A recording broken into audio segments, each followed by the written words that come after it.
So এই ভিডিওটা হতে চলেছে সোলের ব্যাপারে, অথবা আত্মা বা আত্মা, ওই ব্যাপারে হতে চলেছে এই ভিডিওটা। সোল কনসেপ্টটা খুব একটা স্ট্রেঞ্জ জিনিস, কারণ সায়েন্স ওইটা এখনো পর্যন্ত প্রমাণ করতে পারেনি, অথবা করবে না সায়েন্স প্রমাণ।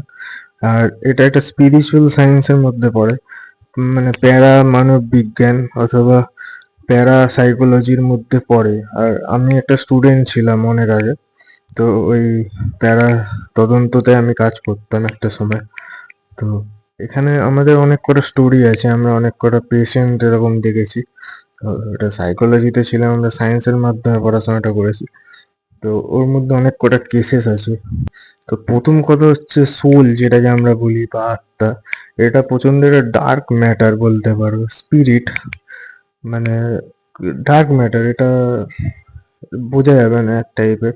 তো এটা কিরকম হয় বলতে গেলে, যে লাইট, তোমরা হয়তো আলো, যেটা তোমাদের চোখ আছে বলে যে আলোর জন্য তোমরা এই দুনিয়া দেখতে পাচ্ছ। তো আলোটা কিরকম হয় দেখেছো, ফিজিক্সে হয়তো পড়েছো যে ডেন্সার বা হায়ারের মিডিয়াম দিয়ে আসতে পারে। সোজা এক্সাম্পল হচ্ছে জানলা দিয়ে আলো ঢোকে, বাট একটা দেয়াল দিয়ে আলো ঢোকে না। সেরকমই ইন্টারনেট রেডিয়েশন, সেইগুলো লাইক যে কোনো মাধ্যমে আসতে পারে, যে দেয়াল দিয়েও আসতে, তোমার শরীর দিয়েও, মাধ্যম দিয়েও যেতে পারে ইন্টারনেট রেডিয়েশনস। তো সোলো কাইন্ড ওই টাইপের জিনিস, যেটা প্রমাণ করা খুবই মুশকিল। সায়েন্স কোনদিন প্রমাণ করতে পারবে নাকি, যতই এগিয়ে যাক, কিন্তু সায়েন্স প্রমাণ করতে পারবে না, সোলকে কোনদিন ধরতে পারবে না। তো একটা গল্প আছে নাকি, যে পরমাত্মা, যে বিষ্ণু, সে একদিন টেবিলে বসে, খুব বড় সায়েন্টিস্ট ছিলেন আমাদের যে ভগবান, সে একদিন বসে কেমিস্ট্রি অ্যালকেমি দিয়ে বানিয়েছেন। তো এটা তো জানো যে মানুষ, তো মাছ প্রথমে একটা বিগ ব্যাং হয়েছে, তারপরে ডাইনোসরস মরে গেছে, তারপরে মাছ জল থেকে একটা প্রজাতি উঠে ল্যান্ডে উঠলো, মাটিতে এলো, তারপর মাটি থেকে ওটা বাদরে তৈরি হলো, তারপর মানুষ। মানুষের এই যে ভাবনা, যে ব্রেনের যে এই 10 রকম ভাষা তৈরি করেছে মানুষ, 10 রকম ধর্ম, তো এটা মানুষ সব থেকে উন্নত জীব একটা বলতে গেলে।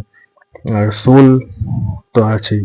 আচ্ছা, এই আত্মা আমাদের এনশিয়েন্ট হিন্দুইজম, হিন্দুইজম, উম, এই ধর্মগুলো তো অনেক পুরনো। জিউস, এরা অনেক ধর্ম, জুডিজম, এই ধর্মগুলো অনেক পুরনো। এরা আত্মাকে ম্যানুপুলেট করতে শিখেছে, যে রিচুয়ালস পালন করা হয়, যে একটা মানুষ মারা গেলে সব থেকে বেশি আত্মা পাওয়া গেছে তো হচ্ছে খ্রিস্টানদের, ইংল্যান্ড, অথবা ওখানে ভূত, যেটাকে ভূত বলা হয়, তো সেটা সব থেকে বেশি পাওয়া গেছে ইংল্যান্ড অথবা ইসলামিক কান্ট্রিতে, ওখানে কবর দিয়ে দেওয়া হয়।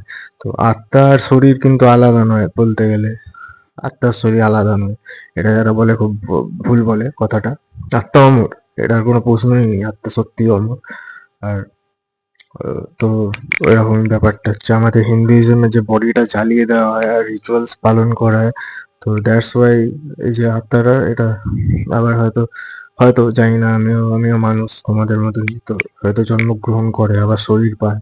কিন্তু যে ইংল্যান্ড বা কবরস্থান ফবরস্থানে এটা দেখা গেছে, ইএমএফ মিটার নিয়ে গেছি, তারপরে ইভিপি মিটার, তারপরে স্পিরিট বক্স, এইগুলো দিয়ে দেখা, তদন্ত করেছি, তো এর মধ্যে পাওয়া গেছে আর এরকম বহুত কেসেস আছে যে কনসিয়াসনেস ট্রান্সফার হয়ে গেছে এই মানুষটার, ওই মানুষটার, হয়তো একটা মহিলার কনসিয়াস, সে মারা গেছে মহিলাটা, তার কনসিয়াসনেস একটা জীবিত, এই যে আত্মারের একটা প্যারাসাইটের মতো নয়, যে এর থেকে এর ধরে যেতে পারে, কনসিয়াস ট্রান্সফার হয়ে যায়।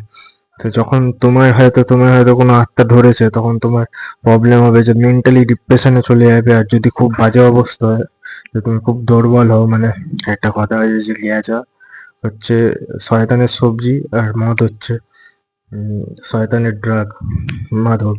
তো এই দুটো যারা পছন্দ করে, তাদের ভূতে তারা দুর্বল হয়ে থাকে। তো এদের মধ্যে কনসিয়াস ট্রান্সফারটা খুব তাড়াতাড়ি হয়ে যেতে পারে। যারা তো লিমিটেড ওয়ান্স ইন আ ওয়াইল করছে তাদের জানি না, কিন্তু এসব আঘড়ি ফাগড়ি যাদের দেখেছো, ওরা পাগল, সোজা কথা, পাগলও না ঠিক মতন, ওরা ওই ঘাটে ফাটে বসে ওরকম সবসময় নেশা পান করে, তো ওদের মধ্যে ক্যানিবালিজম ধরে যায়, কারণ হচ্ছে ওদের মধ্যে কনসিয়াস ট্রান্সফার হয়ে গেছে। আর সবথেকে ডেঞ্জারাস ক্রিমিনালস, হয়তো বিদেশ ফিদেশে, ইংল্যান্ড টিংল্যান্ড প্রচন্ড ডাইনামিক কারণ ওখানে কার্মা প্রচুর পড়েছে। এই কার্মা যে আত্মা, এটা কার্মা এক টাইপের। তো ওর জন্য ওখানে ক্রিমিনালসও প্রচুর তৈরি হয়। মানে এইটা শুনতে খুব আজব লাগবে কিন্তু বাস্তব সত্যি। আর প্যারামানব বিজ্ঞানকে মানে প্যারাসাইকোলজিকে সেরকম ইনভেস্টমেন্টও করে না পুরো দুনিয়া, যে তারা রিসার্চটা এগোবে।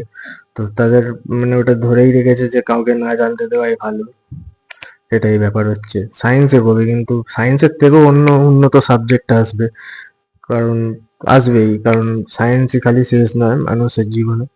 আরো অন্য সাবজেক্ট আসবে, এটা আরো উন্নত সাবজেক্ট হবে।